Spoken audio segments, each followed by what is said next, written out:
Welcome back. Cell phones can be a lifeline for domestic violence survivors, but not if their phone plan is tied to their abuser. Yeah, a new law is aimed at helping these victims disconnect from danger. KSL investigator Courtney Johns looked into how it works and how well the cell phone companies are complying.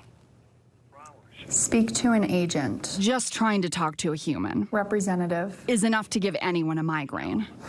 It feels like it's just so much. But when Kristen Keener finally got through to a customer service representative, she says she had to fight for her phone number. Everything is tied to my phone number.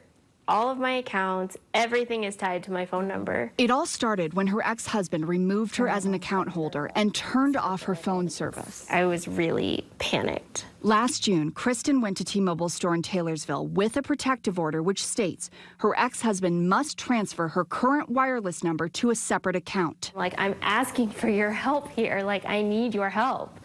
And they were just like, sorry. Her experience highlights an issue at the heart of the Safe Connections Act. Just a month after Kristen tried to get her number back, enforcement went into effect, which requires companies like T-Mobile help survivors like Kristen.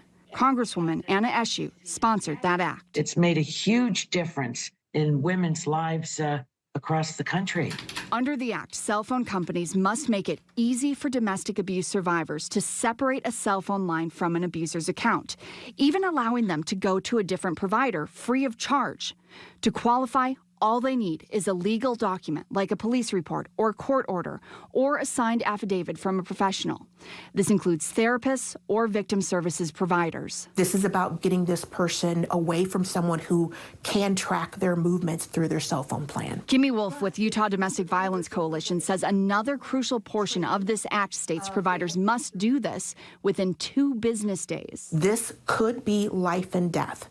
Kristen tried again to get her account back in August, and initially she says that rep said no, but eventually sent her a link to an online form to migrate that account. But she was still having issues, so she contacted the KSL investigators, and we started looking into how well other providers were complying with that new law. If someone has documentation and they're a survivor of domestic abuse, KSL Investigates looked at 6 major providers: AT&T, Cricket Wireless, Mint Mobile, T-Mobile, Verizon, and Xfinity.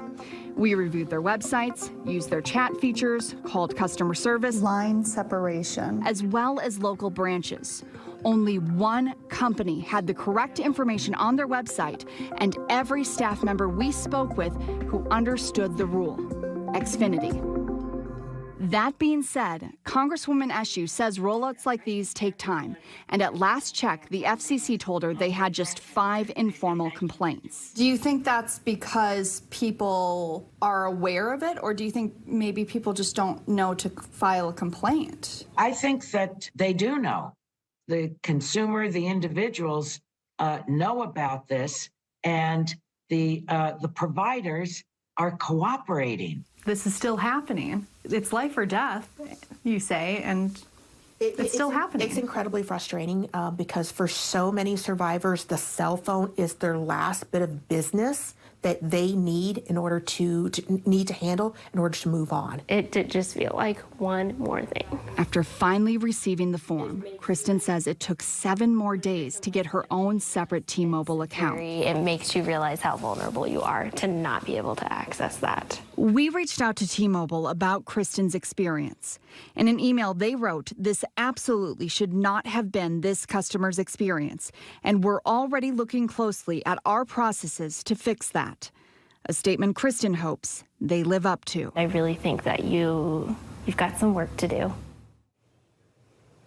So we've provided step-by-step instructions on the fastest way to apply for line separation for each of those providers on our website. And also, if you are having issues with your provider, you can, and really, you should report that to the FCC. So we have a link to where you can file that complaint as well. That's on our website. That's at ksltv.com.